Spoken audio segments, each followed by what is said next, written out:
Maybe some rubbing alcohol if you get some sticky on there. You know what I mean? Yeah. Like ectoplasm? Like. All right, well, welcome to episode 156 of Shiftless, the podcast that is only about bicycles, cycling, and ectoplasm on the screen.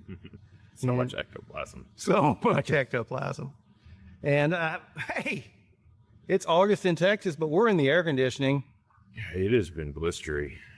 I don't know if we're the authorities on that, but I think we do have an authority on it here today. We do have a guest. Yes. We are coming at you once again from Dusty Roads Bicycles in Argyle, Texas. Thank you, Nico and crew. We appreciate it tremendously. I think there's a greater than zero chance that we'll get some Nico insights along the way today. But in the meantime, Bradford, please introduce our guest for the day. Man, speaking of hot on hot, He's so hot. Mr. Austin Whittington. Say hello for the camera. Hello. Say hello in an extended fashion so it rotates your way. Yeah. Hello. We're going to talk about my Judgment Day ride today, maybe a little more. Speaking of hot, I guess it wasn't over 100, was it?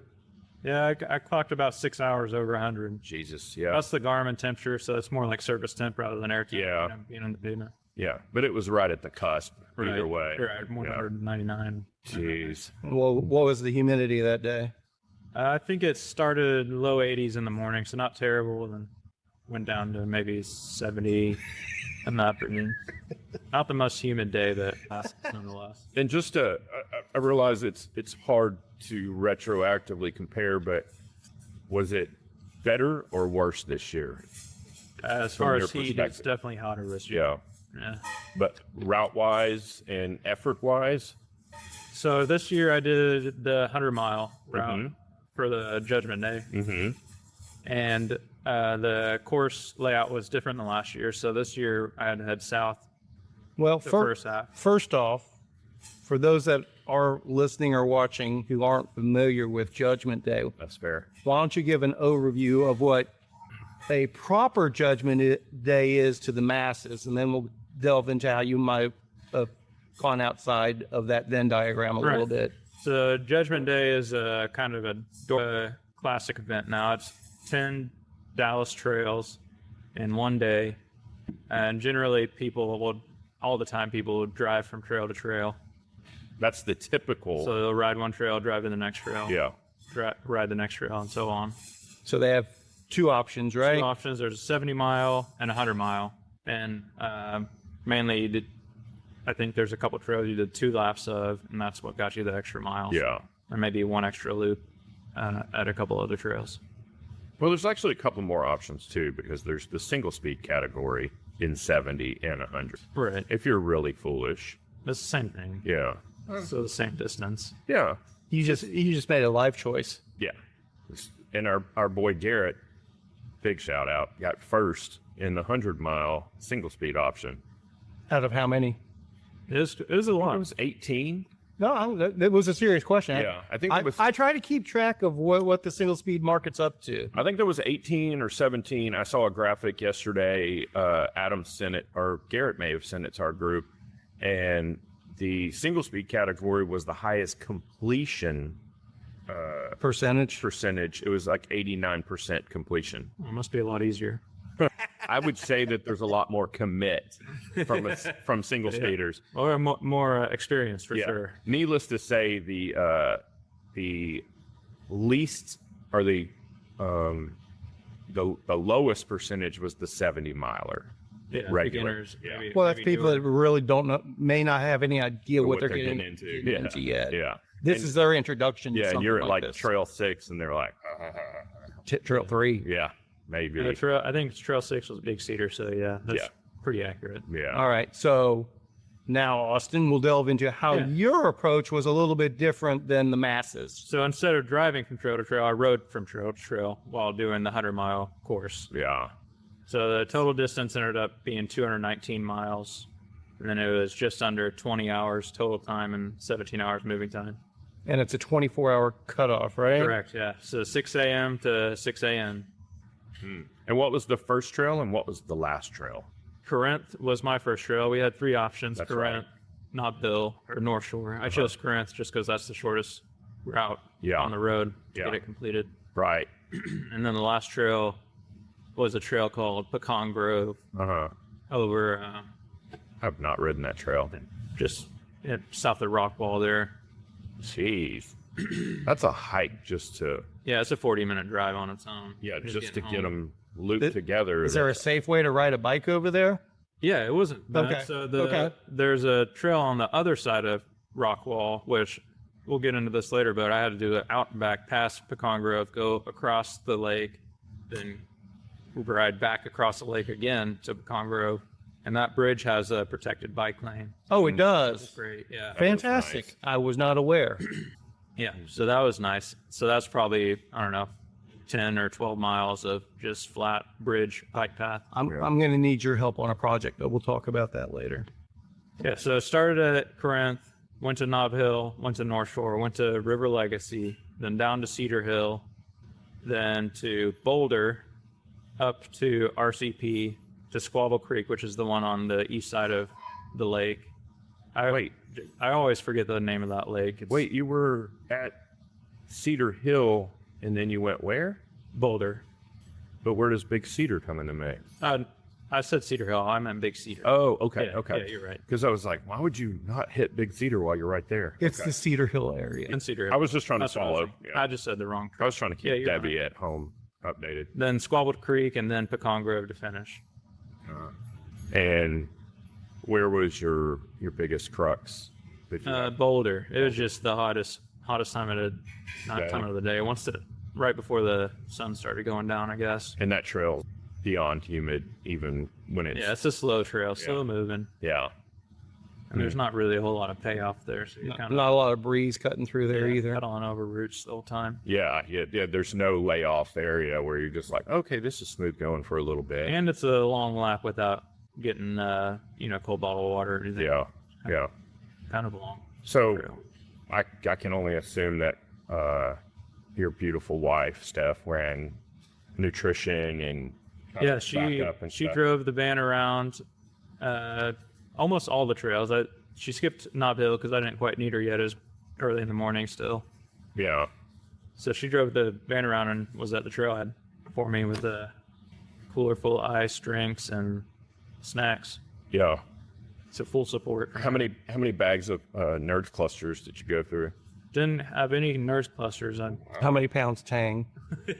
saying not too much Tang. I forgot the Tang at home, but Oh. first bottle had Tang in my first bladder.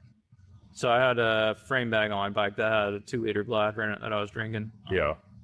I mainly ate peanut butter and jelly sandwiches, and she got me some Raising Cane's chicken at one point. What bike were you on? Niner, Rocket 9, full suspension mountain bike. Tires? Schwalbe Thunderbird. So same tires I ran last year. Last year I was on the gravel bike though. Yeah. Do you think the mountain bike was a better decision? Oh yeah, definitely. It was faster. Average speed was faster. Yeah. I saw you average like 12.5 or something. 12 and a half last year on the gravel bike, and it was just over 13, like I think 13.1 this year. Okay. So So- yeah, and that's- definitely faster. That's with heading south for the first 6 hours on the road into the headwinds because it was quite windy. I think like last year it was just tailwind the whole way up and then kind of crosswind over to North Shore. Hey, you're saying heading south for 6 hours. It didn't take you 6 hours to get. What do you mean? You mean you're progressively moving south? Going southward the first Yeah, 6 all hours. the road was Yeah. southbound I got you. through the first 5 trails. So that I think I was like 6 or 7 hours when I got to Big Cedar. Yeah. Maybe a little longer. Yeah. I remember getting to Big Cedar and I was at mile 100. I was like, I still have 120 miles to go. Yeah. Just running regular mountain bike setup on the road, or did you have some aero setup of some I sort? had some elbow pads. I just took the bars off, but I just had the pads on there, on my bars. So kind Just of I puppy could- fall. Yeah, just so I could rest my Yeah. arms on there. That worked pretty good. What do you think about? Have you guys seen the? So there's a company now. I can't remember who it is that makes an adapter so you can run drop bar, shifters, drifters on a flat bar. Yeah. Yeah, so that's kind of the idea to skirt the drop bar band Yeah. at Leadville, I guess. I'm wondering if we're going to see that kind of I don't really approach see it. at Leadville. I don't really seen. Is that this weekend? But yeah, One more hand You don't see position. anything? Yeah, just one more hand position, I guess. it's funny to me, and you may not remember this, but not Durace, XTR ran what they called dual levers. I think they all were only in production for like 2 years, and it was essentially the same thing. It was a drifter style setup with traditional brakes, but your shifting was an STI situation where, like, to downshift, you pushed the shifter lever that was behind the brake lever, if I remember right, and then to upshift, you push down on the actual brake lever. But they were traditional looking brake levers, and I think they were way ahead of their time. It was a XTR setup. I thought it was a great idea, except for when you're wanting to brake and shift at the same time. Doesn't work. Or whenever you're shifting and you pull the brake. Yeah. But I don't know. Were your Berts 2.2s or 2.4s or what were they? They were 2.1. 2.1. Yeah. Okay. Yeah, so they're very small. So, other than the bike, you had the same tires.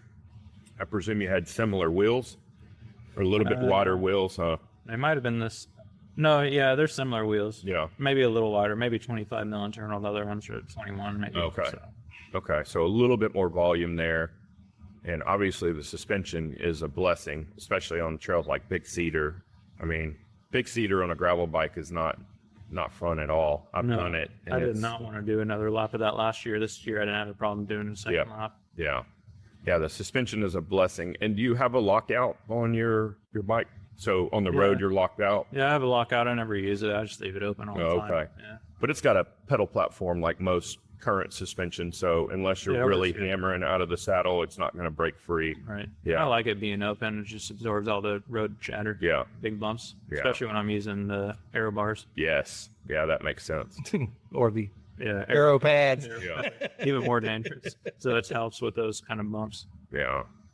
Anything unexpected on your road route from trail to trail, or everything pretty much goes planned there? No, nothing unexpected. It was fine. It's just the headwind slowed us down a lot going south. So it took a bit longer to get down than I thought. How much time did you spend putting that route together, or is it kind of second nature to you at this point? I made it as efficient as I could. So I cut in through the Pocahontas side of Knob Hill. That way I didn't. You cheater. Well, there's no rules regarding the start to finish point. That's true. So I just started there and did one lap instead of going up to the 377 side. And then I didn't have to ride on 377. And I cut about 8 miles of road off or something by doing that.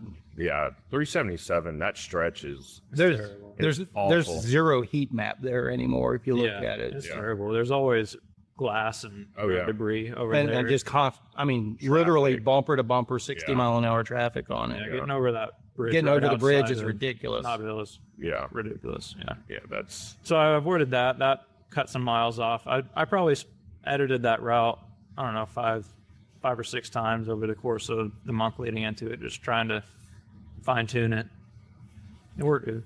there was quite a few people that did it this year as well, that rode from trail to trail. Jacob was in town and rode with you, right? Yeah, so Jacob rode with me almost the whole day. He skipped the Squabble Creek Trail where we had to do that and back over the bridge, and he just went to Pecan Grove. Yeah. But he rode the rest of the road with me. Yeah. And then he did his own thing on the trail. He did the 70-mile route on the trail. Yeah. But some of the trails that we did the same loop on, because the 70-mile cut some loops off. Mm-hmm. He would cut the trail short. That way I didn't have to wait for him at the parking lot. That way we could keep rolling. Yeah. So he cut a little bit of trail off and rode all the road with me.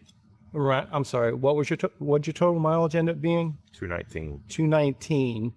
And you said when Justin had his mapped out, it was going to be something like 250 or something? Yeah, I think his was a lot longer. So that was a trail-to-trail routing difference would be my guess. Right? Yeah. I think knowing how, and obviously Austin is a route creator as well and knows all of that stuff insanely well. So I think that just that knowledge alone probably gives you a huge advantage. and just having ridden up the majority of a lot of that stuff. Yeah, exactly. I know. I've ridden down to Big Cedar several times, so I know that route already. I don't need the maps up to Big Cedar. Yeah. From Big Cedar back to the end of the course. Yeah. I haven't ridden that too much, maybe one time or so each of those roads. So I definitely needed help there. Yeah. But I mean, and I was able to use Google Maps on making the route to see if it's safe or not. Yeah. So there's nothing. When you say use Google Maps to see it safe, what Street View? Street View, just go on Street View and see if there's a shoulder. Or you could tell if it's heavy traffic just by looking at Street View if there's cars around. Yeah. So, I don't remember any real dangerous parts as far as traffic goes. Like Dallas has its areas, Yeah. I'm certain I saw one drug deal at least. I would be shocked if it were only one. But yeah, that's the worst of it. Just riding through downtown Dallas. Yeah. And there are very nice parts of Dallas that I rode through too. Sure. It's got its areas. Yeah. Did you utilize the levees any, or pretty much stay on road? We rode some bike path in Dallas. It wasn't a whole lot. We didn't ride any of the levees, but maybe 6 or 8 miles of bike path in Dallas. Mm-hmm. Yeah. I had to route it on the levees at one point, but it added too much distance. Yeah. It just wasn't worth it. I get it. I would be curious to overlay your route and Justin's route and just see the lack of efficiency on his part, or So you had like 30 miles more than me? that's what I recall. And that's like 2 more hours of riding. Just based on my memory, But I don't think he finished. No, he didn't. Yeah, I think he pulled out at like trail 5 or 6. Yeah, he and Peter, I know both. pulled Peter's out. still out there. Love you, Peter. We really do. The Forever Lantern Rouge. Well, and that's what that when you told me Austin did it this year, it's like I never saw any news on that on the Dorba speak. I saw them talking about other people that were riding from trail to trail. I never saw anybody mention Austin, so I just thought you weren't doing it this year. I like to keep it low key. Yeah, that's not a shock. The odds of finishing that for me were so low. I before I started, I figured it was probably a 15 to 20% chance of finishing. So what's the point of making a whole deal about it if I don't even know if I'm going to be able to finish? And I wouldn't have been able to finish without Stephanie. I know that. So I guess Justin didn't have the same support that I had, and that's probably why. Possibly. I mean, being able to sit in the van for 15 or 20 minutes after each trail makes a difference. Just cooling down. So you're saying you're not going to try it self-supported next year? If there's a cold front coming through, because it's actually a pretty easy one to do self-supported without the heat. It's the heat that's really the deal breaker. Because there's a million gas stations you can stop at along the way. There's no problems with fueling, but it's just the heat. You got to find a way to cool down. It's just so hard. And Dorba does have a good trail crew, which I used last year because I didn't have Stephanie's support quite as much last year. Every trail had a tent with ice chests and cold drinks and stuff. Yeah, it is very well supported for a self-supported ride. Yeah. So were you on the hottest new trend while you were out there for so long? Were you broad doping out there? I was on my 32-inch Fargo. Oh, are you? This is the 32-inch Fargo right here. We're living in the future, boys. Yeah, it's right there on the wall. Yeah, I can't wait until we're done so I can touch it and ogle it. I'm quite shocked you haven't already gone over there to do that. Yeah, well, I was late. Did y'all hear about this though? Mike Steele sent me this in the I can't say this, but the Tour de France Femmes. Yeah. So there was a bra doping scandal. I've seen the headlines all over the place on it, but I didn't dig into it. I didn't dig elaborate. into it very, very much. Is it Aero bras or? Yeah. Oh, okay. With stuffing of the bra. I was about to say, or is it stuffing the bras? Bustier to so airflow's a little smoother. Okay, because they had banned the chest water bottles and hydration packs. So it's the same general concept. Yeah. So I guess I'm not sure. My first instinct is, well, it's a kind of a goose and gander situation. Mm-hmm. That's my first thought, but I also appreciate that maybe some femmes might have more natural aero efficiency than others. Yeah. I think they should just have a minimum B cup size. Like if you're not a B cup, you can upgrade to a B cup. You know, Well, I mean, just to put everybody on a level playing field. maybe some, maybe some stuff it just. I mean, it's like adding weight to the frame, right? Yeah. The thing to me, the one thing that I can't help but think about is that somebody, at least one team or group, did some wind tunnel testing. There had to be. Well, Dylan did. There had to be some thought process behind it. It wasn't a last minute throw caution to the wind and throw a couple of, arrow socks in your bra. There had to be some forethought to it. That's what makes it even more comical to me. And then it was obviously an issue, and somebody probably said, "Hey, her chest is bigger than it was yesterday, and we're riding into the wind," or whatever. It's like I've said before. Everything that comes up, the U3 packs and the chest packs and everything that's come up as a debatable thing for the past 2 or 3 years. It's stuff Matt was talking about 5 and 6 years ago. 100%, yeah. And it's like, this is nothing new. No, it's just, it's got more light shined on it. Yeah. Enough about the women's tour. How about the actual Tour de France? How did you watch the majority of it? Not a whole lot. No? It was one of the better tours I've seen in probably 10 years. Although the outcome was highly predictable. Oh, yeah. But from day one. Yeah. Well, day 2. Yeah. After day 0. After 2 a.m. Yeah. On stage. Whatever. Yeah. Well, after Vendigo crashed out, yeah, for sure. Yeah. Well, same day. But man, what a great tour. It was probably one of my favorite ones in the last almost 10 years. Have you seen all the talk about everything we were talking about during the tour since then? All the potential doping accusations and all that, and comparing historical times. And speaking of Dylan, the content he threw out right after. I didn't see that. You haven't seen Dylan's? No. You should check it out. Okay, will do. It was,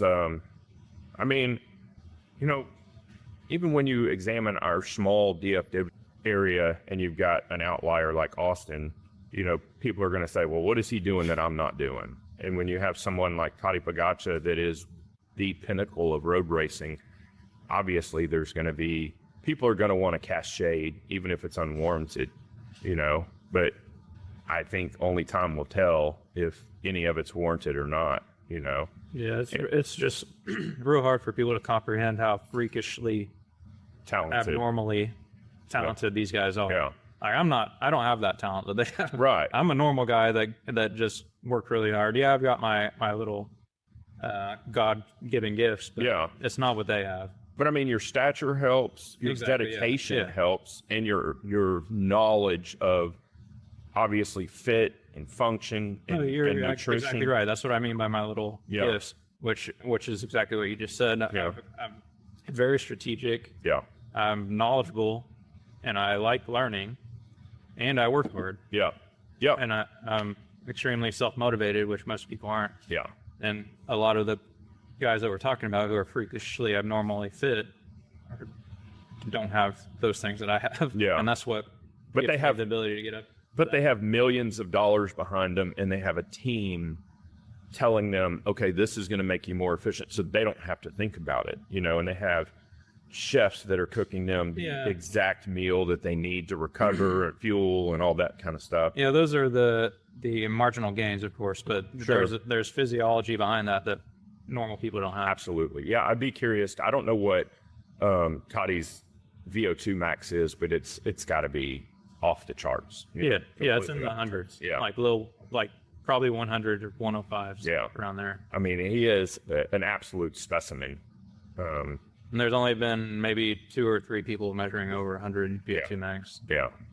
I mean, Pantani had a crazy VO2 max. I can't remember what his was, but it was still in the low 90s, I believe. Right. And he's tiny. Yeah. He's not a classic rider like Tadej is. Yeah. And I think Toddy's real strength is in the mountains, obviously. I mean, because of his stature, because of his physiology and his ability to hold high watts for long periods of time just makes him an excellent mountain stage guy. And this tour was really situated around mountain stage finishes, which is where he excels even more. But he also has a tremendous team around him. And The best. yeah, and I mean the best that money can buy. He's like UAE. He's like the Yankees of current. Well, he made UAE how they are. Yeah. Like he's the only reason they're the best. Yeah, yeah. But this guy, the new, is it Del Toro? Right. Yeah, I think he's going to be one to watch in the coming years. And who's the young French rider? Sixes. Yeah, Paul Sextus. Yeah, he's going to be. I mean, he finished fourth in his first Tour de France. I mean, and that was still supporting. Who was he supporting? Yeah, I don't know either. But fourth. Domestique. Yeah, fourth in his first at 19 years old. If he stays the course, I mean, I think 28 at the very latest, we're going to see him on the podium. Yeah, the only problem is he's in Tade's era. Yeah. So once Tade retires, Yeah. or if he gets on the same team as Tade. Well, that's the thing is Toddy's already won 5 and he's 27 years old. I was watching a bunch of stat breakdowns, like all the greats that he's tied with at this point that actually have a record. They were. Oh yeah, he's far surpassed. Yeah. All that as Yeah. far as timeline goes. Yeah, he's way ahead of schedule, and I think it. I mean, what's left after that? Just keep milking the paycheck and retire? Because I can't. I mean, he loves cycling, of course. Yeah. but Where do you go from there? I don't know. Try to win the Grand Slam, get all 3 in 1 year. I think. Well, he's Vuelta a España is coming up, and he's already announced he's going to be in that. And I think that may be just a tester to see how he can perform after this Tour de France, because this is arguably one of the harder Tour de France's that he was in, and he won by 7 minutes or something crazy. So I think if he does well in the Vuelta, even if he doesn't win, which will be a surprise, honestly, I think that would be kind of a stepping stone for him going for the Grand Slam next year. You know? Well, even if he did, he could do Giro next and then still get all 3. Yeah. Then a year. It's not the same, but Yeah, it's not in the calendar year, but yeah. It is. I mean, I think his goal is 7. Yeah. It might Or or just- 8. Just to yeah, shut or 9. that whole discussion down. I think Lance has already conceded to. Yeah. Lance knows who's the GOAT. Yeah. I did watch a whole breakdown about that too. Like, you know, Lance is chirping about, well, we know who the real holder is and all this. And if the guy that I was watching, he's like, you know, the fact that every other year besides that era, there is a designated winner. There's literally not a winner in those years because they didn't, Right. they couldn't go back and award anybody. Right, because everybody was dirty. Yeah. There's a couple of, But years. the reality is they could go 5 to 10 years prior, and if they really wanted to, they could strip, could negate all those. But they did a couple that were a lot quieter, Understood. where they just went back one spot. Right, they didn't have the proof all the way through the Yeah. field. Yeah, they didn't get. But in one year, I know specifically they would have had to go 19 spots deep before they found somebody clean. So they just decided not to have a winner on. Not the books. necessarily clean, just not busted. that is a good qualification. So if everybody's dirty, doesn't that mean nobody's dirty? And so the sense of competition, of fair I competition. mean, Right. ultimately, that is the basic argument here, and we're also in the era, and Brad. But yeah, you also need to set precedent so people don't do it again. Well, look, if we get the whole peloton to dope, then we could all do it, right? Yeah, I mean, it comes down to you have to have a level playing field, and if everybody's doping, then on some level it's somewhat level, but there's still advantages that other people don't know about or aren't partaking in, and you know it's never going to be level. It's kind of like motor doping with e-bikes. You know, you can start out with a X number of Newton meters and tweak it 15 more, and you're on the same bike, but you have an edge over somebody else with the same bike. It's the same with the physiology too. Like if you're on EPO and somebody else is on something else, and I mean it's I don't know. I mean, I think we should there's two trains. I could argue both ways. Like, let them do everything, but under doctor's orders, or let's just be super strict, keep everything out, remove all doubt, and just make it safe and clean. So there's no way to make it safe and clean because there's always going to be something that's not technically banned yet, or undiscovered. Yeah. Or they can't test for it yet. But ultimately, I mean, and we've talked about it before, but I'm going to harp on it. Ultimately, it equalizes over time, and the Peloton essentially polices itself in that everybody finds out what everybody else is doing. And where it blew up in the Lance era was Lance got greedy. Mm-hmm. He's just an asshole. Is all. Yeah. Well, It was like, if he would have stopped at his 5 and let it go on to the next guy, or if he just would have been a little classier, realistically. countersuits and stuff. I mean, but dragging everybody through the mud and threatening people, and if he would just had a little bit of class. But if he did, he wouldn't have ever gotten to where he did. It's true. I mean, there's definitely. I'm not saying people can't. Ego is a factor. That was his driver. That was the personality his physiology needed to get to that level. Yeah, the end result would have been the same, right? Eventually. Yeah. Because all the results would have been scrubbed eventually. But that's what I'm saying. If he had stopped at 5 and just let his blood was already in the bank, but it never would have gotten explored to the level where they had to. They felt like they had to bust him. Yeah. Well, that's the French mentality. Yeah. I think it was the whole industry. They were tired of his shit. Yeah. And it's like, dude, you need to move on. It was a witch hunt. It was a witch hunt for 4 years leading up to his 7th. Right. And that's what I'm saying is at that point, they were letting him know, we're going to let you get by with this. Just be cool. Yeah. Because, we all know it. We're all doing this. Yeah. And I can't even remember who else was around then. Let Contador be the guy, unobstructed or whatever. I don't know. Contador was the whole clenbuterol thing too. Everybody was. He got relegated as well. Yes, they all. That's my point. They were all in the midst of all of it. And anyway, beating a dead horse. But it still is part of the conversation because I think it's relevant right now. Quite frankly, Pro Peloton is still dealing with the fallout from the suspicion. I think they're all playing their own games with whatever's out there that they can play games with right now. But they're all in the same variations of the same programs.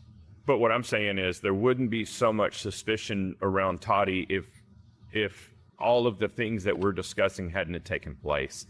The problem is the Pro Peloton has that hangover, as you called it, where they're still dealing with all of that suspicion that was very well founded from that era. There's still that same kind of thought process around these just historic performances that are going down, and I don't think there's a way to eradicate that because, I mean, Lance notoriously said, I've never pissed hot, or however he phrased it, and up to that point he hadn't, although he had to know he had dirty samples sitting everywhere just waiting to be discovered.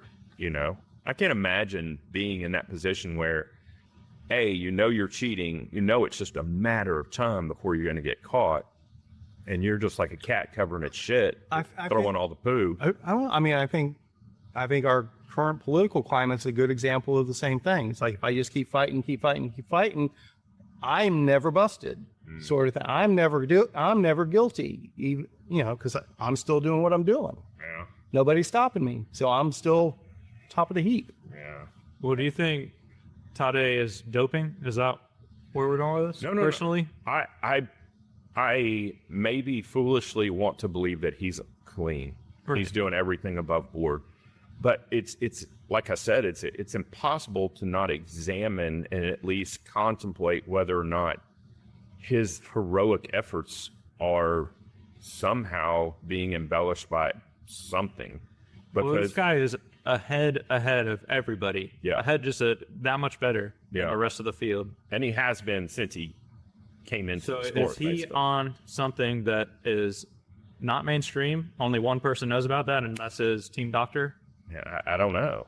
because otherwise people would be catching up with him, right? Yeah. If this doping protocol or whatever he's on. Yeah. I mean, hey, for the record, I don't think he's doping. You said that he was. No, I did not. Oh. I swear. That's rewind the tape. No, I don't think he's doping. He hopes he. I don't want to believe that he's doping, but at the same time, it's hard not to go, okay, well, and we talked about this already about the I forgot now, not Merckx, Pantani's record on the out finish. Like, he beat it by, like, I can't remember how long now. It's off my brain. About a minute or so. Yeah. And so it's like, is that feasible to do? And then, like I was telling Kevin, like, with the tactics being the way they are now, he was basically led to the base of the climb with minimal effort. It was a short stage. Yeah.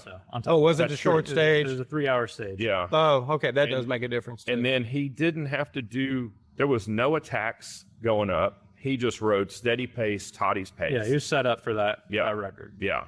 And AI had already predicted that with the current wattage output that pro level riders are able to maintain over that distance, over that incline, and at that elevation, that the record was fit to be broken. So, and then you factor in all of the modern technology of bikes. You know, aero doesn't matter on the mountain, but weight does. And, you know, just tires and wheels, rotational weight, frame weight, compliance, you know, position, even clothing. Like in the Pantani days, if you go back and look at El Pirita, he was always wearing like what we would consider a baggy road jersey. Right. And now these guys are wearing skin suits, you know, and aero socks, and you know, it all stacks up to these marginal gains that we refer to all the time. And don't forget the aero bras. Yeah, and aero bra doping. So, I mean, it seems perfectly plausible that it's a completely legitimate effort. But then you have to think, well, Pantani set that record, and he was 100% doping. And then Pogacar comes out and beats it, and he's clean. It's like, wow, you know? It's tremendous either way. Right. So, well, he wasn't the only one that had a fast time. yeah. We're trying to pull it up, but I want to say Remco. He was like 3 or 4 seconds back from Pantani's time, or something like that. Or Lance's time, one of the two. Yeah. So he was like, I don't know, definitely top 10 on records. And the thing that I didn't understand is Lance set that record on a time trial stage. Right. So they didn't have a rolling start like Tadej did. That's 10, 15 seconds on its own. Yeah. Just having a start up to speed. But fresh legs too, you know. I mean, he didn't ride. Yeah, not exactly fresh, but yeah. Yeah, but he didn't ride 80 miles to get there, you know. So either way, I hope that the tour next year is only interesting because of the heroic efforts and not because of any sort of scandals. But like you sent that article about a judge had to sign off on those overnight testings. On the overnight. So somewhat like a warrant. Yeah, it has to be under some sort of suspicion. They can't just. They had to show something that justified. Yeah, probable cause, or whatever you want to call it. And I'm not saying that. I'm not saying any individual is. I'm not saying that he's dirty. I'm not saying any individual racer is dirty. My point is, it's just with all of the speeds, all the way through the peloton being so much higher than what has been traditionally done, and the technology at the doping level with the microdosing and the peptides and everything else. There's enhancements, whether they're technically legal or illegal at the moment, who knows? But and everybody's familiar with what everybody else is doing. So I agree with you that if he's head and shoulders above the rest, there's a reason he's head and shoulders above the rest. And it could be the same reason Isaac Del Toro is coming up as well, right? Biology is, the freak of nature aspect of it is the simplest explanation for one person to be head and shoulders above the rest. Yeah, Occam's razor just says he's a better athlete. Agreed. Yeah. Well, better athlete's relative. I like the freak of nature approach myself. I mean, you still have to have the discipline and the mental fortitude and everything like that Yeah. to maximize Yeah. your God-given gifts. Yeah. But But you bring up a good point with Del Toro. Like the reason, I mean, there's a number of reasons, but you know, the knowledge of how to be a better rider is way more abundant nowadays too. Like just from a training recovery Well, we standpoint. think that. Yeah. We don't actually know that, Well, right? You only know as much as you know. sure, but the results. Confidence and competence. you don't know what you don't know. Yeah. But Yeah, 20 years ago, they're like, oh, we're at the Yeah, peak. exactly. Women can't ride bikes. But the results show that what current cyclists are doing is bringing down times. Yeah, they're And, definitely evidence-based. Yeah. Is what you're getting at. I mean, and like just like Justin Carey put out a video the other day leading up to Leadville. He's sleeping in a hyperbaric chamber for 7 weeks. Like that's not against the rules, but it's an obvious advantage. You know, there's nothing against that because you're acclimating, you're basically duplicating at sea level roughly what people that live and train in Colorado are doing. Isn't it supposed to be train high, sleep low, or is it sleep? Train low, sleep high. Is it train low, sleep high? Okay. And so that's exactly what he's doing, you know, and I think somebody told me that backwards in the past. Maybe that's why they don't have a buckle. Yeah, yes. They did it wrong. but they moved the goalpost this year too. Well, it was 9 hours, and now to get a big buckle, it's 8 hours and 15 Because minutes. they took power line out. Yeah, that's true. Oh, they removed a climb? Did they replace it or did they No. bypass it? I don't know it's a shorter course because of Yeah. the fires. So But it's still going to be power lines out. It's still going to be 100 miles though, right? That I don't know. Well, let's But if it's fire 100 up the miles, dollar. that's 10% flatter. That's true. I'm sure they did the math and made it comparable. Yeah. Yeah. They've got plenty of data for that over all the years they've run that course. Right. So I don't know what the specific reroute is. I Yeah. just know power lines out. That's why they changed it. That makes sense. He did mention that they took power line out. So they took power line out because of the fires? Oh, okay. I was wondering if it was a safety thing or something. Yeah, that's a great strategy doing the tent. That's not something I could do, but Yeah. more power to him. Especially if you see his setup. So he's not sleeping in a separate bed. He has bifurcated him and his wife's bed. So she's sleeping next to him and he's in his bubble on his side of the bed. Yeah, that would not work for me. There's no way. That's hot in that thing. Oh, it's got to be. That thing's got to make noise, sucking air out, Yeah. or replacing it with little oxygen air. Yeah. He said he's, I don't know what normal atmospheric oxygen availability is, but I think he was down to like 17% or something. Oh, So he's basically sleeping at 10,000 feet from the imagine him getting very sleep. I don't know. Some people, I could sleep through anything. So, Do you sleep good when you're up in the mountains? I don't have a problem. Man, I have no problem. Yeah, I don't have a problem. Sleep terrible. I mean, when we did Wake up gasping for air. when we did Hut to Hut, our first night we were at like 11.4.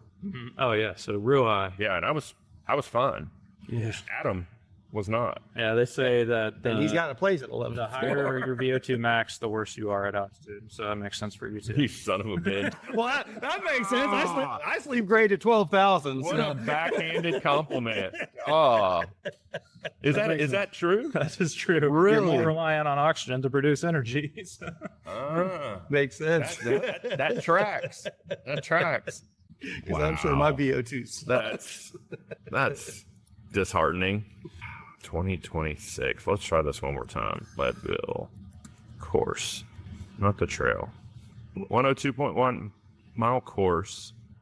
So a little shorter. I think it's usually 105-ish. Yeah. 9,900 feet of elevation gain to bypass the Willow Fire. The route starts on Harrison Avenue, blah, blah, blah. This is AI. Yeah, they got a link on there, though. There's no drop bars in the picture. Yeah, that'd be cheating. Mm-hmm. Disqualified. Doper. Drop bar doping. Let's see. This is all historical.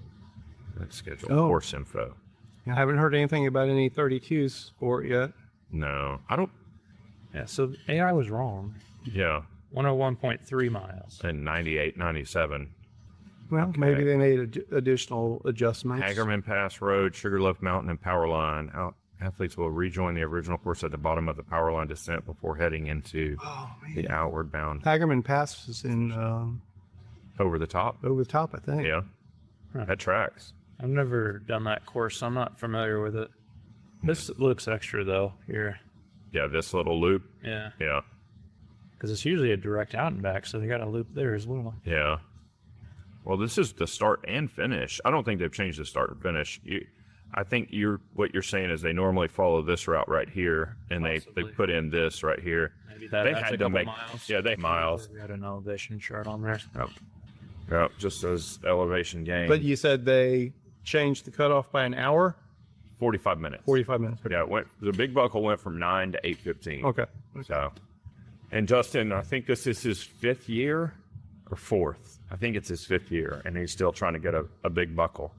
And You need to switch pedals. That's my advice, Justin. Switch pedals. really, I'm curious if anybody's ever gotten a big buckle on flat pedals. I'm sure they have. I'm certain. Yeah. Yes. I have no doubt in my mind. If not, Justin will be the first. Yeah, I have confidence in him. He's obviously learning every time he goes and does this Leadville race. And I think the addition of a hyperbaric chamber it's either going to pay off in dividends or it's going to just get him close enough to get him even more frustrated. Do we know what the weather forecast is I do not. for this weekend? I do not. And if it's not affecting his sleep too much and his training, then I think it's a great addition. Yeah. I don't think there's a downside to it, is there? Sleep. I mean, if he's sleeping. Yeah. No. As I mean- a natural EPO. Yeah. So I remember 25, maybe 30 years ago when Russ Walker was just dominating everybody. And I wasn't aware of all the technology back then, but he wore a Polar heart rate monitor, which was top of the line back then, and wore it 24 hours, downloaded all of his charts and everything, and basically was running computer programs to optimize all of his stuff. And he was sleeping in a hyperbaric chamber. This was, like I said, it was at least 25 years ago. So it's not a new concept, but I think it's one of those things that nobody ever talks about. Even people that do it aren't as open and forthcoming as Justin is. So, but like I said, there's nothing in the rules against it, nor should there be, because everybody can do it. It's readily available. No, I'm not cheating at all. Oh. I don't. Yeah, I wouldn't It's even have to say optimizing. that. Yeah. So it'll be interesting to see if his results reflect it. If he feels like it made a huge difference. He didn't mention in the video, or maybe I didn't hear it, if he felt like it was making an impact on his normal training rides, but curious to hear. Yeah, it's easy enough to see in a blood test Yeah. your Yeah. hematocrit levels. That's true. Chance of rain. So I'd be interested to see if he got a blood test before he started, and if he could get one right before he goes out to Leadville. That would be cool. Yeah. Good. Chance of rain. A lot of rain forecast Thursday night through that this Saturday weekend? night. Yeah. Yep. Oh, That'll change things a little bit. Potentially. Yeah. I mean, rain forecasts for the mountains are difficult, yeah, it Yeah. rains every day. Yeah. Yeah. In Leadville, but they're talking 80% chances of rain. in Leadville proper. Yep. Yeah. That's Well- gonna make it hard. That would be unfortunate. Yeah. But weather's always a factor. Weather is always a factor. It would suck to train and train and train so hard and show up and just be at peak, and then it's just a shit show. That'll make for an interesting lifetime show, though. Yeah. Yeah. Is this? No, they did Sea Otter. Is this only the second race in the lifetime? Third. What was? Dirty Kansas or Unbound. Oh yeah, Unbound. Yeah. Okay. Huh. So I had 2 cyclists at my last dinner. Speaking of Unbound, Okay. and one of the guys has moved here from Colorado, and he did Unbound. I think he said 2019, and maybe a couple of years, other years. But he was asking me, "Is there good gravel around here?" I go, "Oh, buddy, but said, yeah. I said, I actually do a podcast with the guy that puts on all the premier gravel events here. So he wants to get out and ride. So how does he like the heat? We didn't talk about the heat. And then I had another guy that was a listener to Shiftless, whose name is also Brad. And he showed up to the dinner. And he goes, I've heard about this long enough, or something to that effect. And so they both thoroughly enjoyed it. So Did you go, Paul? See? Yep. See? It works. it's working. Took 3 years, but we got one. Got your sponsorship. Yeah. The sponsorship dollars going to work. All the sweat equity. Yeah. It was good stuff, though. We had a great dinner service. Are you cooking your new meats? I'd served a 90-day dry-aged prime New York strip, Nice. and it was tremendous. I don't know that I'm going to go 90 days anymore. Just, Not really worth it. it's good. It's very good, but Don't you What get is it? 30 days better than a you lose 60. quite a bit of You volume lose- going that there's extra a 30 lot days. of volume. And it's not even just the moisture reduction. It's Just raw. so the sacrificial layer just gets deeper and deeper and deeper. So the amount that you have to trim off in order to make a viable, decent steak just becomes more and more.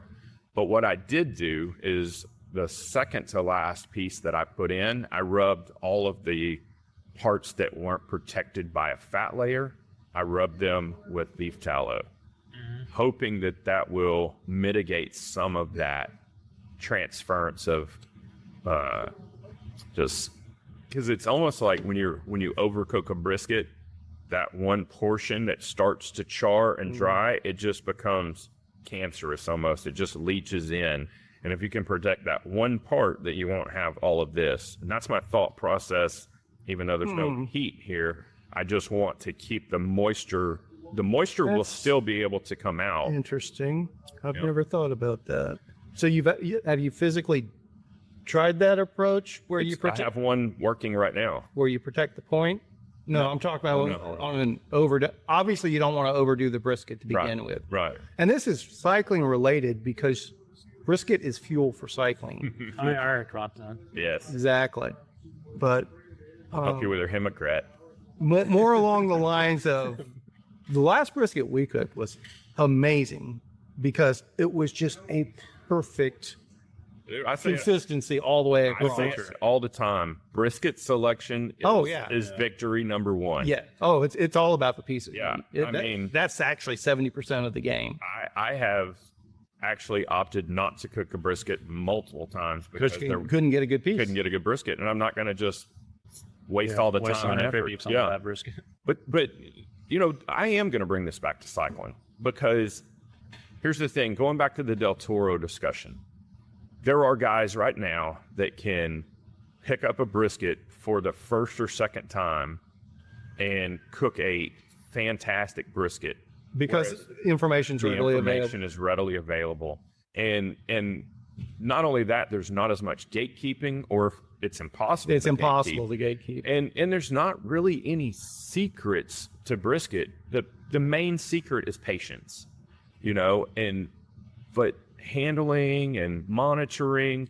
There's so much more monitoring equipment. The cooking vessels are better. The thought process is better. You know, trimming knowledge, brisket selection. There, you know, 25 years ago, if you found a decent brisket, and I say decent, I mean good, Right. it was a unicorn. You know, people will always say, "Oh, I cook brisket," and you'd taste it and be like, "Did you stew this?" You know, and nowadays it's like you go to any place that serves brisket, and it's pretty top notch. You know, it's almost more of a surprise when you go to a place that serves brisket and their brisket's not good. I'm not saying that it's mediocre. I'm saying it's not good, which was the common case back then. Sure. You know? Sure. It used to So- be if you found a good barbecue joint, that's why the Texas Monthly list was so important. It was worth traveling 2 or 3 hours Yeah. for a good Now, if you have to travel more than 30 miles to find a good barbecue joint, Yeah. something's messed up. Yeah. I say that we just did Hutchins over the weekend in Trophy Club, and it's like, man, what a letdown. Yeah. And it had always been dependable. Yeah. I find there's big consistency differences from day to day at barbecue joints. Like Yeah. if they get a big rush of crowd in, they might Fast track, yeah. rush a brisket. Just like yeah. you said. And that's why I said I'll give them another shot. It Yeah. could have just been a bad day. And I've had the Happens. same experience with Hutchins. I've had great, best beef rib I've ever had, and then I've also had one where I was like, why did I spend $70 on $70 on the Yeah. and that's always the thing. Yeah. Well, hey, why are we having you spend $70 on barbecue? Yeah. Really, on something that used to be a throwaway cut. Yeah, exactly. And that's what's even crazier. I've gotten way too deep into butchery lately, but people are like moving to, it's always been the fillet and the ribeye were the prime cuts, and so you end up with these other cuts like a brisket, like a chuck, a flank, and it was like the throwaway. And now people are getting to like hangers and tri-tips and Denver steaks, and because beef prices have continued to go up. And so I'm trying to puzzle out right now, because in November, which is way closer than I keep thinking, I have a full cow that's headed to the processor, and I'm trying to figure out how I'm going to fill out my cut sheet, because I want to preserve as many subprimals as I can to dry age. And that's also why I've been running some of these experiments to see how long do I want to dry age, what cuts benefit from different levels of aging. And so I'm kind of deep in that process right now, but I'm incredibly excited to have an entire cow sitting in my dry ager. What's that one, Nico? E-bike? And I tell you what, I was in Robeson Ranch earlier, right before I came here, and I feel embarrassed to see these 70-year-old dudes just ripping through that neighborhood on their e-bikes, and they're just out there just living it up. I'm like, this is so cool. I think that's one of the places that e-bikes are super beneficial. A lot of customers for ropes and there. Yeah. Summer. Just keeping people active and giving them that extra edge. Do they have riding infrastructure there, or people just ride the roads in They there? just ride the road. That's Yeah. But, I mean, look, cyclists aren't the worst hazard in Robeson Ranch. It's all the people on golf carts just ripping through, running stop signs, just acting like they own the road. So, I get it. back to butchery just for a second. I went to Boyd last weekend, not this past weekend, the weekend before, and I was able to make a connection with a local farmer that raises, I'm going to say it wrong, but Kunakuni pigs. It's a breed out of New Zealand. Beautiful pigs. And I was able to harvest one of those pigs, and I took the whole thing. Well, we field dressed it there, and then I took it home and deboned it, and made it into sopressata. So I have sopressata. I have about 42 pounds of sopressata hanging in my salami cabinet now. I'm very excited about it. It's going to be my first locally sourced salami. So, and I have a funny story about that too. We were there. We took Leonard with us and Lawrence, and Paulo sat in the truck for the majority of the time because it was hot and nasty, and they had these baby pigs. You know, they had tons of pigs, but they had some little just suckling pigs that were, I don't know, 9 inches long. And so she finally got out of the truck. We left Leonard in the truck. She was out of the truck for 5 minutes. She went to get back in the truck. Truck's locked. He had pushed the lock button. Oh, no. So it took, I don't know. I felt like I did it pretty efficiently. It took me about 7 or 8 minutes to get back in the truck, which makes me almost a little, Leery. But I did have a good fair amount of specialized tools at my hand. So I actually was parked next to an iron fence post, and I put a ratchet strap on the top edge of my door because I didn't have a wedge, and I just ratcheted it so it was open just enough so I could stick up. I had a long rod, and luckily the truck was running. So Look at you bragging. So instead of pushing the door lock button or unlock button, which is very inboard, I just rolled down the window. So it's our locked out sopressata. Back to cycling. So what new kit are you excited about? Do you have any? New kit. Yeah.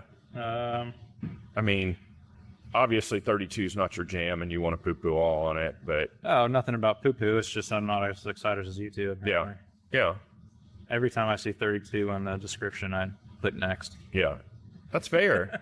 I mean, and I don't know that I'm excited. I'm just curious. Yeah, definitely. yeah, I'm extremely curious. I'm not, I mean, I don't think it, I've said it a bunch of different ways. I don't think it's going to really change anything in cycling except for the rules are going to, have to change a little bit. Did you see Ben Delaney's video where they did the, I did. yeah, that was pretty astounding on such a short measuring. Agreed. Which video was it? Ben Delaney did a, is it David Chang? Young. David Young. Jung His analysis style was applied to, comparing a 700 versus a 32 and they did a circuit. on a closed course. Oh, yeah. Yeah, did you watch that? Measure rolling. I mean, they had watts, they had everything they could possibly measure and normalized everything, and it was 9% advantage, which is, I mean, that's no longer a marginal gain at that Was point. it the same bike? They just switched wheels? No, it was the same exact bike build. All that, the only thing that was different was the wheel size.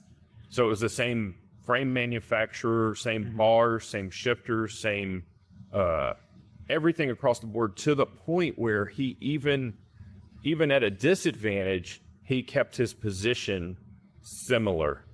Instead of, he could have been a lot more aero on the 32, and he tried to keep his position consistent across the two.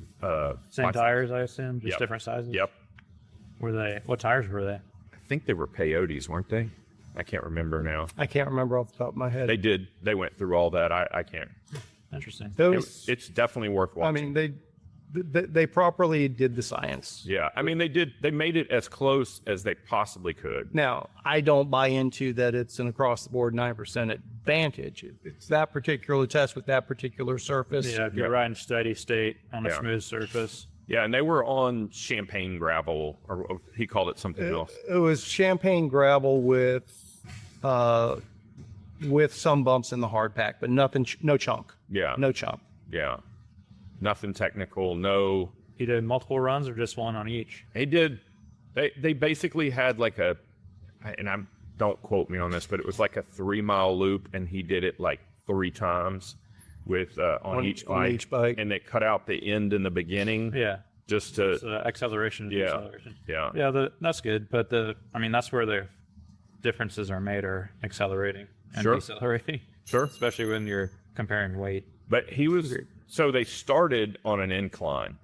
And it was gravel setup, Yeah. not MTB. So Yeah. the idea being that you're once you're spun up, you're at speed, Yeah. sort of thing. Yeah, that's Wow. ideal rolling resistance area test. But again, Real world. not real world. But a good comparison nonetheless. I think it's the best basis we've seen so far.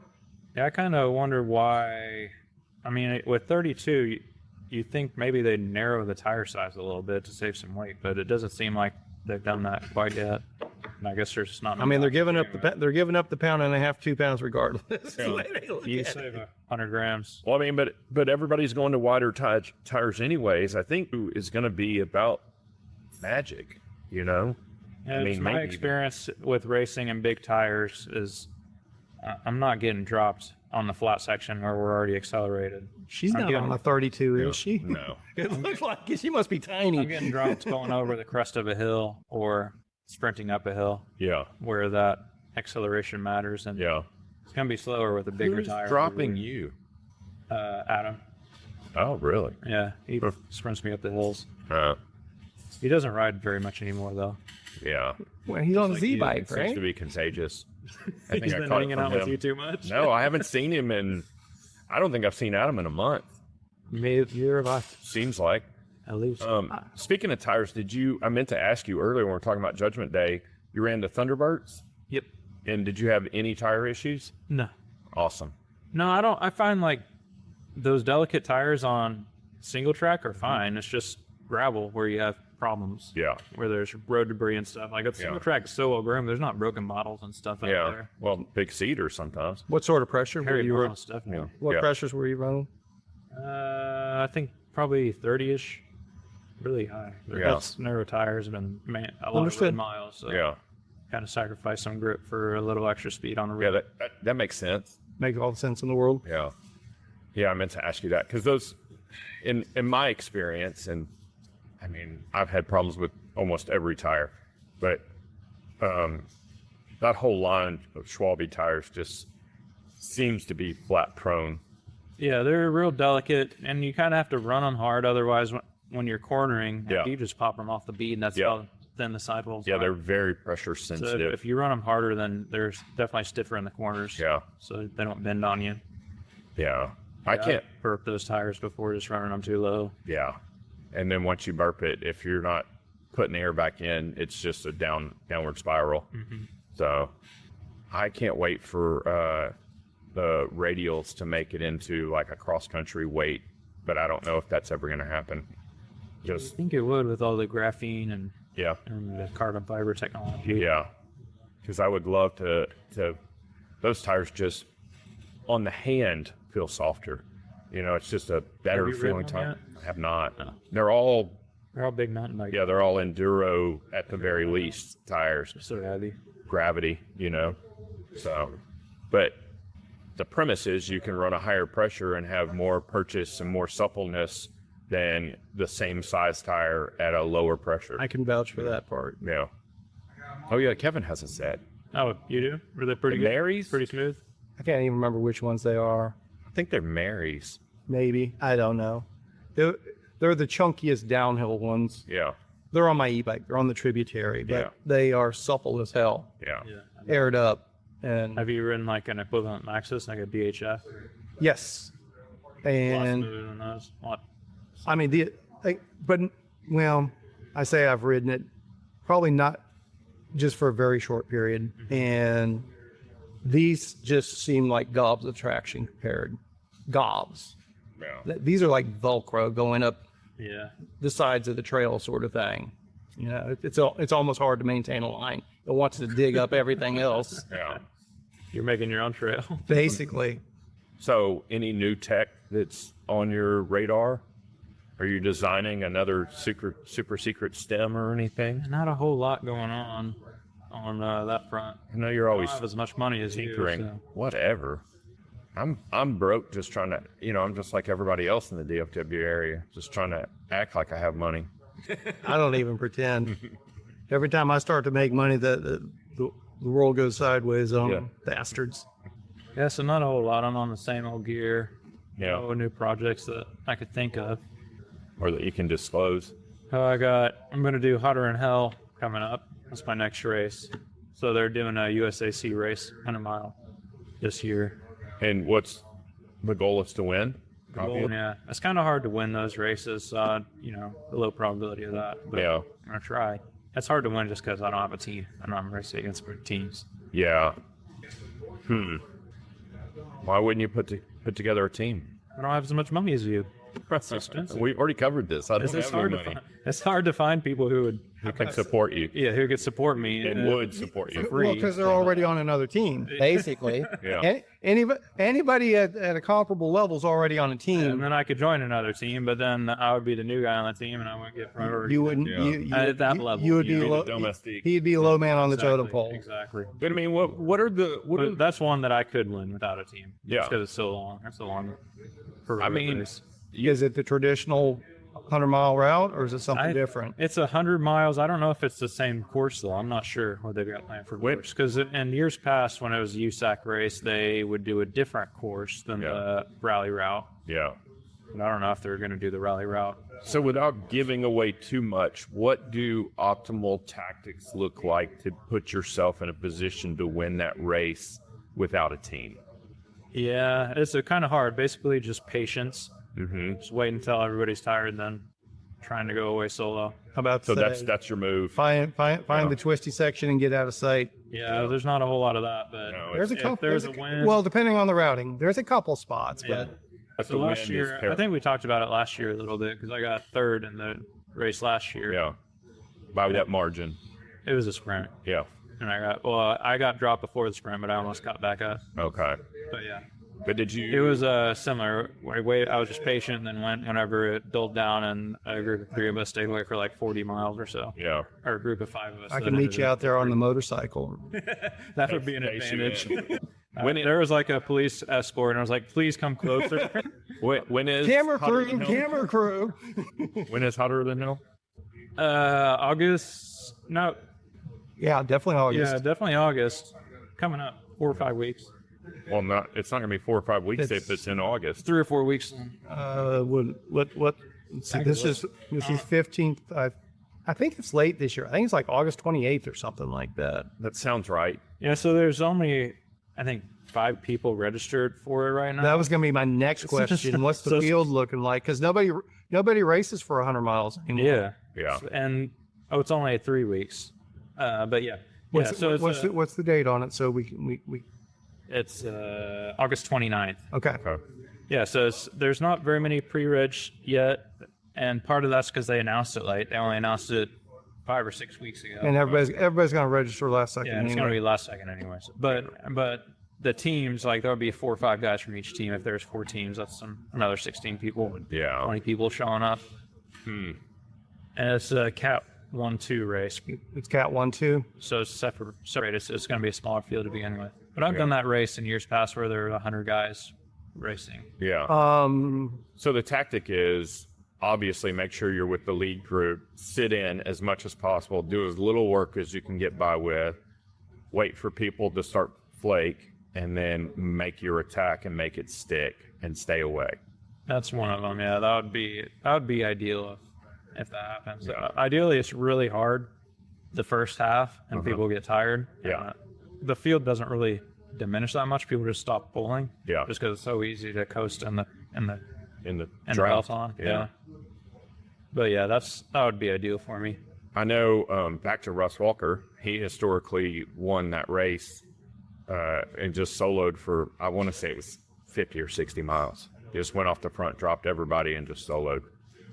And I think I know that race comes down to a sprint finish a lot of times, but when you have someone that is of that caliber, that is the way to do it, Yeah, that's it just depends on the field size. If it's a small field, that's definitely doable. Yeah. But whenever it's a big field, it's so easy to go fast out there with a handful of guys taking turns. Yeah. I just can't go that fast for 2 hours, 3 hours. Yeah, that's true.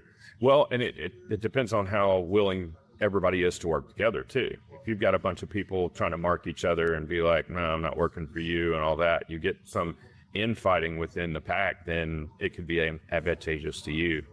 So Yeah, that's good in gravel. It just doesn't work as well on road. It's worked before though. yeah. Well, and the good thing is there's no radios, so they can't go, oh, well, he's only a minute. And they're 20 saying seconds. that they're gonna have neutral feeds this year, so hopefully there's volunteers handing enough water and stuff. 'Cause that's been a problem Yeah. there too. Just getting real hot. Yeah, hydration. Do you have anyone in mind to maybe buddy up with, or No one in mind. okay, Especially with no one registered. Hopefully I'll recognize somebody understood? whenever they register. Is there a cash prize for podium finish? There is. I think they said they've got like $3,000. Be a good payday for you. Yeah. Yeah. I don't know if it's $3,000 for men and women or each. Probably both. So probably like $1,500 across the top 5 or something. I'm not sure. Well, obviously we'll be pulling for you. I'll be watching it on YouTube. Lifetime's going to cover it this year, right? I think Peacock's got it. Oh, Peacock's got it? Hell yeah. Maybe we'll put it on the Spinistry Network. Maybe I will take the motorcycle out there and have Brad with the webcam and and the Starlink dish. Actually, that's not Labor Day weekend. Labor Day weekend's the following weekend. one. Yeah. I was going to say, I don't have a dinner that weekend, and I don't have a dinner Labor Day weekend, so maybe I could go up there. I'm kind of thinking about I'll it. go up there and ring a bell. I'm kind of thinking about it. We may put some feelers out there, see if we can I could pull for you for like 100 yards. Yeah. get a. Wait till I get to the like a mile from the finish, then jump out there when I'm by myself. There's no way I get in front of you at 24 miles If you an had hour. that bike, Yeah. if you had that 32-inch Fargo, Yeah, and a motor. We'll throw some slicks on the tributary and let you. Yes. That'd be fascinating. Yeah. Actually, it won't be because you'll get in the pack over 28 miles an hour. Yeah. Yeah, there are definitely sections over What'd that. you average the last time you did it? Like 24? Last year, yeah, it was probably 24, 25, but Yeah. I've done years where we did 29.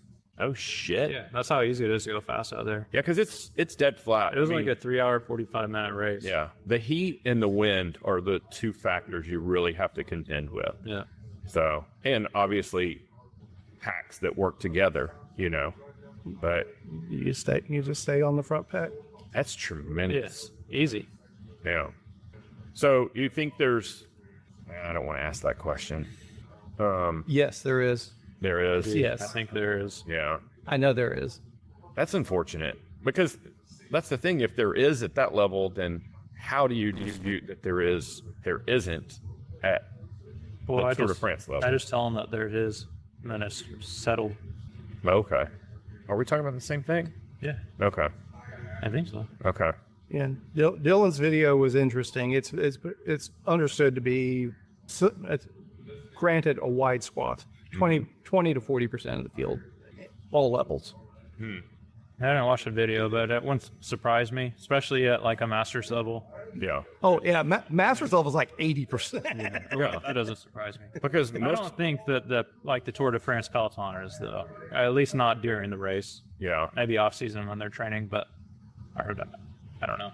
I just don't think that under that amount of scrutiny, like we talked about earlier, the 2 a.m. Yeah. tests, unless it's untestable, whatever the secret sauce is. Or if there's a half-life on it that's very short, But I mean, back to the Masters comment, like when you get to that level, like most of those guys are on TRT, right? Testosterone replacement therapy. That's the assumption. It's a microdosing. I think that there's a way around that, and that's with the script. Like if you get your doctor's recommendation for Sure. it, I think that makes it legal. I'm not sure about that, but Yeah, but that doesn't. as far as USAC is concerned, Yeah, but you can just I mean, technically speaking, anybody over 50 years old has low testosterone, so you can get the prescription. Yeah. And that's kind of their logic on it. Well, we're all doing that part of it. Yeah.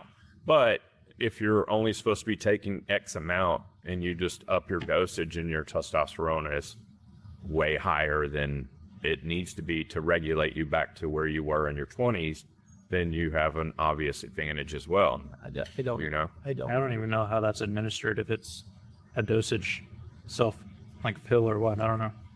No, The last time I looked into it, there was not a physician exemption, but that was a long time ago. So there may be now. I know there's different applications. There's like a cream that you rub on that just gets absorbed through your skin. There's subcutaneous injections. There's a capsule peel or something that gets injected under the skin, and you do that like it's a slow absorption thing.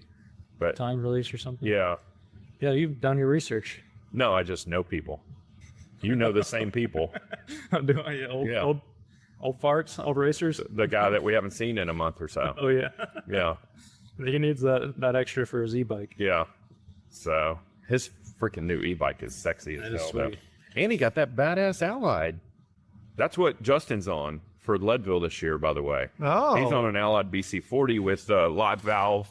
So I think bike advantage over last year. I think he's going to be.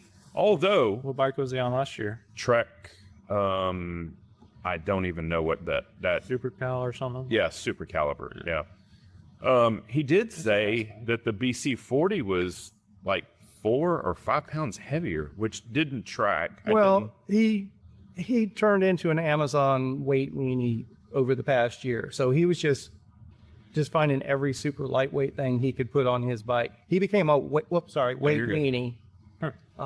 So he was just finding the lightest weight stuff he could. Even if it wasn't performance oriented. Basically. Yeah. So, Well, I don't know the details of it. at least he wasn't drilling holes in his cranks and his frame and stuff like we He saved did. a lot of weight with pedals. You know, those pedals aren't that heavy. Oh, he's got light ones? Yeah, that's fairly impressive. Nice. And the astounding thing to me is, and that's not even broken in. That's actually a fairly well used pedal. Oh, is it? Yep. By you? Yeah. Like I said, it's not even broken in. I've got more miles on the summer than you More do. than you. So don't even start. I can't contest don't that. even start. And that's with me. That's with me out of condition for the past month. I don't know what else. So what are you riding next? You Uh, gonna ramble on Sunday?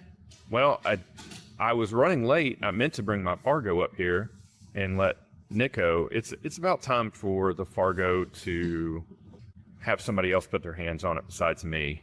And my shifting's been hobbled together since race across Texas. There's literally a zip tie on my shifter or on my derailleur. I want to go to, so I forgot the company now. They make a blip adapter shifter system so you can maintain mechanical over electronic. So you can still do, I can still do mechanical brakes and have electronic shifting, which is kind of an anomaly in the industry right now because everything's hydraulic over electronic. If you go to electronic shifting, and I already have the hangers, the sliders similar to that do the UDH, so I can go to an electronic derailleur like a SRAM, Eagle, or whatever, and then do the shifters. And I'm just gonna see if Nico could help me out with that. And I also need some new rubber on my Fargo's currently.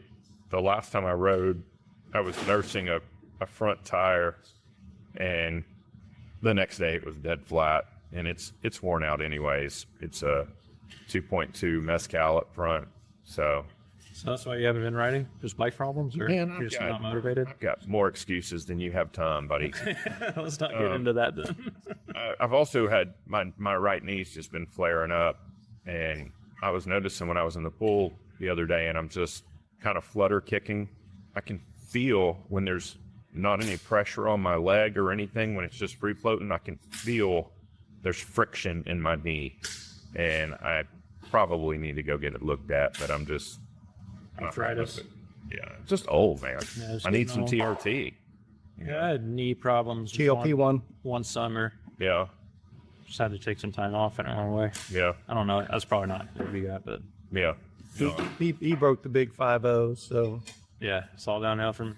Well, it's been all downhill. For a Yeah. while, so. Yeah. Luckily, I'm a great descender. So no race across Texas this year or anything? Nothing big? That's not on my radar this year. Really focusing on Businesses? businesses, yeah, dinners and collabs, and I do have something really cool in the pipeline right now. We had not our last dinner, but the dinner before was orchestrated for it was one whole group took over our seating. It was 20 people, and they were all travelers. Like, they do world traveling food tours. And the head of that whole operation and I and my wife had lunch last week, and we're going to collab and put together a chef-guided food tour in Tuscany. So we're still fleshing out the details, you know. what's the timeline on that? It's going to be 2027. So I'm extremely excited. What's optimal Tuscany season? October-ish. We're actually contemplating going this October, just to see everything, kind of feel it out, see how, because the thought process is I want to be the food tour guide, kind of educator, but also be a student at the same time and gather as much information and materials and stuff that I can. But I want it to be a learning process across the timeline, and then have a culmination dinner on the departure evening, like the evening before we depart. So it's kind of like if we go and see how cheese is made, or, you know, all these different components that we learn about, incorporate all of those into a curated dinner at the end of the trip, to kind of like a reminiscing thing, you know, kind of like that show Dirt that I told you about, that's on YouTube, that's done by Huckberry. It's a food oriented travel show, and that's how they kind of present the episode. It's pretty cool because he goes and learns all of these different processes, and then at the end, all of it gets incorporated into one big feast. So, Have you been to Italy before? nope, can't wait. Have you been to Europe at all? I've been to Paris. Yeah, That counts. Counts. That's part. well, Or not. my problem is I want to go everywhere. I mean, I want to go to Spain. I want to go to Italy. I want to do. I want to go to, Japan. yeah. Oh, I definitely want to go to Japan. So we're talking about Japan 2028, and then I want to do more of France, not just Paris, and I want to do all of Italy, and I want to go to Ireland, and I wish I had money like you, Shit. I want to go to South Lake sometime. That'd be nice. I just want a staycation in South Lake. That's greatness. And you can ride to South Lake from your house. That's true. It won't even cost you any gas. Oh, shit. So what's hotter than hell next on your agenda? That's what you're working on. And Arkansas High Country short route in October. Which is 250? Yes. Yeah. Central Loop out of, or not Central, Northwest Loop out of Bentonville is where we start. Yeah. So I've done that loop. When do you do it? 2019, maybe? Oh, so not too long ago. It was right when it was released, maybe a year after that route was put together. So Yes. maybe it was 2018. Second year or something. Yeah. But obviously we took our time. We bike packed the whole thing. We weren't racing it at all. And there was, I think, 6 of us. Water became an issue for us. There was a lot of cool things that happened on that trip. We filtered water out of 2 different wells, which was really cool. Not something you normally do, and then obviously out of creeks and stuff. But refueling was interesting on there. Yeah, I haven't even dug into it yet. Yeah, I wonder what direction they're running it, because I think typically they run it the opposite direction that we did it, because we descended down into OARG, and I think they come out of OARG and go up into whatever that park is right there.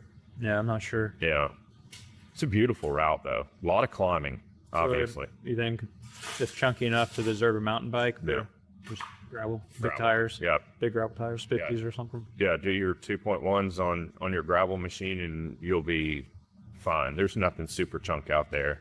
And there's nothing super technical. There was, well, I say that. There is right out of Bentonville, if they follow the exact same route we followed, and like I said, I think we ran it the opposite way they run it, but so it would have been the beginning for us. It may be the end for you. We were in a lot of like creek bed, low water roads, and it's pretty chunky for Yeah, I've 10 or 15 miles. before. Yeah. That kind of stuff. Yeah. Over by Eureka Springs. yeah, Just running through those creeks with big rocks that you just can't see. yeah, And they're pointy. yeah. Yeah, every rock is sharp up there. Yeah, they have that shale-based rock up there that's it can just slice. Good for arrowheads, though. Yeah, yeah, great for flint napping. So So yeah, that's next, and then I think Triple Crown again, yeah, which would be a couple weeks after that. yeah. What's the goal in Triple Crown? Ideally, I think I did 21 and a half. I think I get under 20. Yeah, That's a big ask. Maybe Yeah. under 21 and hours. but you won, right?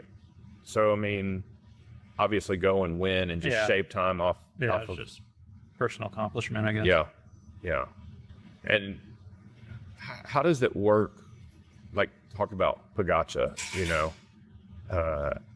after he wins 7 Tour de France's, what does he do? Like, when do you leave Triple Crown alone and move on to something else?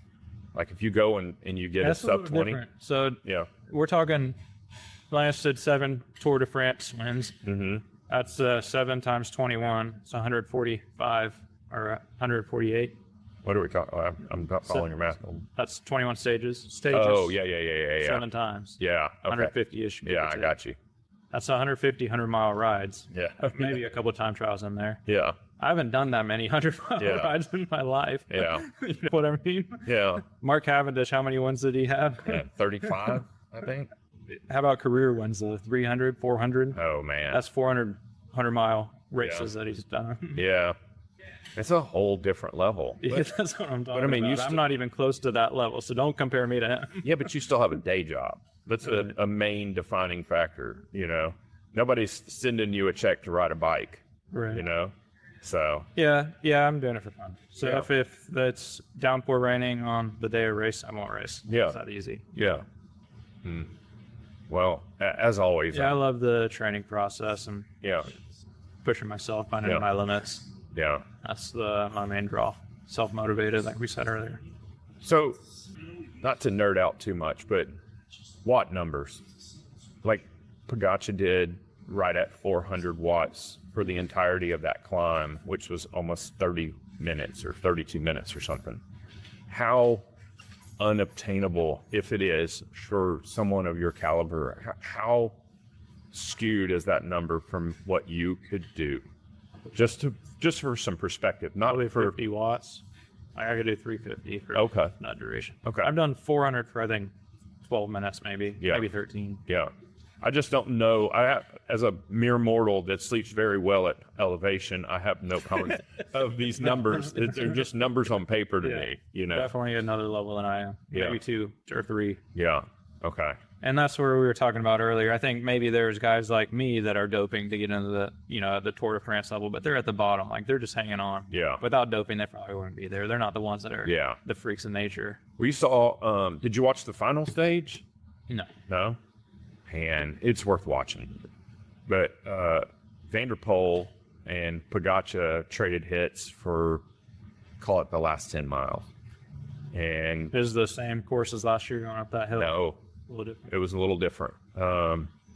But the most astounding part was at the end, Pogača kind of cracked. The field caught back, was just catching back. Van der Poel had to go, and he hit 1,340 watts for like 6 seconds or something.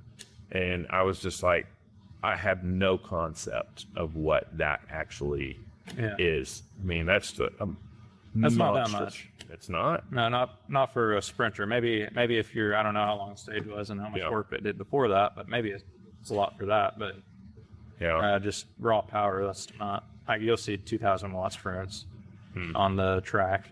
Maybe it was more. BMX guys will max off the power meter like it doesn't read high enough. 2,500 watts or something. Guys doing BMX. Uh, But that's just like 1 second at a time. It's not yeah. 30 seconds. Yeah. It was impressive either way. Just, and it was A lot of people can't do 1,300 watts for 1 second. To be Yeah. honest. But put it in perspective, top level of different sports, that's definitely not that much. Yeah. Yeah, and there's a guy that used to show up on my Instagram reels all the time, German, Eastern Bloc track bike racer, Robert Forsman. just Yeah. monster He do quads. squats, like Yeah, 600 pound squats. Yeah. with giant. just Yeah, there was a monster. video of him like toasting toast. He had his trainer hooked up Yep. to the toasters. Yep, That guy. I've seen it. Yeah, yeah, awesome. it's insane. But Yeah, so that's one of those guys that could definitely do. 2,000 watts Yeah, plus. for 10-15 seconds. Yeah, it's insane. But he also weighs 400 pounds or something, Yeah. like 350. Oh yeah. His power to weight ratio is still It's definitely lower than those guys. I'll tell you that. Yeah. Well, that's where they're talking about. Like, Pogača's effort was well above the 7 watts per kilogram. That was one of the videos I watched from GCN where they were breaking down the effort and talking about on what level it can be scrutinized and all this. And the biggest question is, how much did Toddy actually weigh? And they went through this whole they were arguing both sides, kind of presenting everything. And they were saying, like, obviously UAE nor Toddy is going to release any of his data for that climb. So all they could do was speculate all of this. And it was really cool because they kind of went through and they're like, well, Toddy claims he weighed this much, but it's perceivable that he lost X amount by the time he got to the base of the climb. Oh, yeah. And Dehydrated or something. yeah, and they just went through every little layer. They talked about his frontal, whatever that number is that they talk about, the coefficient drag and all that. CDA, that's Okay. it. Yeah. And they just kind of went down everything, and then they extrapolated from all these inputs that they did. Even given some normalization and kind of backing things down just a little bit, being a little bit conservative. And they're like, he's well over that 7 watts per kilogram, or 32 minutes or for 32 minutes. They were like, it's perfectly perceivable that he was 100% clean. So it was a good video. That one's worth watching as well. I'm not sure that's ever been done before. 7 watt per kilo for maybe. I don't know, but I know I could do it for 5 minutes, maybe 7 watts per kilo. Well, I'm not that good. you're pretty good. Like you. Whatever. You don't sleep well at elevation. I feel bad now. That is like something I can't brag about. You thought you were flexing? No, I sleep great. So that just extrapolate on that. My wife doesn't sleep very well at She's gonna have elevation. VO2 max. I keep telling you, we need to get her on a bike. Yeah. But what's crazy is she thought she was going to die walking up to Red Rocks. So I'm like, Hey, that's not that high either. no, it's not. And we walk like, I don't know, half a mile, 3/4 of a mile, because you have to park way at the bottom and walk up. So you didn't go up that Manitou incline or anything beforehand, did you? No. Maybe she was sick. Yeah, that's actually a male-female difference. Yeah, she struggles at elevation. Lots of women struggle at elevation. Well, she also struggles at hydration. Like she drinks water like a bird. Yeah. So I'm always like, are you going to drink your water or just carry that around with you everywhere? Yeah, Stephanie doesn't do well in the heat, and she just doesn't sweat. I think that's why. Yeah. So she doesn't have to drink all that much, but she just doesn't sweat. Yeah. So she does it cool. Yeah, so she's not cooling. Yeah. Evaporative cooling is a real thing. Except for when it's humid in Texas. Yeah. But I'll tell you, even when it's 100 degrees, as long as you're moving, it's fine. Oh, And man, then when you the stoplights are terrible. Oh. Stop signs. how you feel like you're just literally cooking. Cotton belt coming down in the afternoon. Oh yeah. Because it's stop after stop after stop. Yeah. That's rough. Well, you need to get back on your bike. I know. I'm actually going to bring my bike back up here since I did Do get a it. chance to throw it on my bike rack. So Let's go do that right now. I'm ready to go. okay. I think Kevin is too. He's falling asleep. Are you okay? Yeah. You okay, Papa? I don't have anything to talk about when you start talking tour talk. So Oh, sorry. I'm just saying, no, We want to talk about e-bikes. I'm hanging out. Trying to think of something back 32. Let's talk about 32. Hey, speaking of which, do you have wheels for that 32, Nico? There's a few brands that have them available, like Bird, the Velocity, and a couple of Astral. But do you have wheels for that 32? WTP Okay. is waiting for spokes. Okay. What salsa is waiting for spokes. So GT6 is backlog on all spoke ways. What did I tell you? Keep. Yeah, he said spokes were going to be in it. Keep talking, Nico, and point at your 32-inch bike so the camera comes on. So Spargo 32 right there.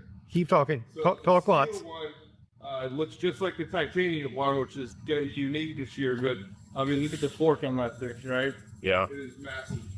And they are doing it all the way with small size. It's just extra small. It's only available on 29-inch wheels. Wait, on the site they said they were doing extra small in the 32. Small. Oh. Yeah, that's what I told you it was small. it's small. That's what They have an extra small, but not in 32. yeah, the extra small is 29. Oh, I mean, just fit it on right now. What- That's what our rep has said. So I think that the extra small is probably 29. I thought at Sea Otter they had an extra small. Yeah, they had an extra small at Sea Otter. I thought it was a small. I know you know more than I do. But not a damn proton. Oh, shit. That's a rare? What? Oh, the trip. Oh, man. But yeah, it looks at the little fire, right? I mean, it's Would you do that? Yeah, it looks pretty fun. Coffee rides every morning. All right, let's close this thing out. Sounds good. Close it out, Small. Bradford. That's back to Steve season there. I told you. Small. He's right. Oh, if you can't buy them here, you just buy them online. Salsa.com. Yeah. Salsacycles.com. Oh, yeah, that would be like a chips and salsa. Yeah. Well, go ride your bike.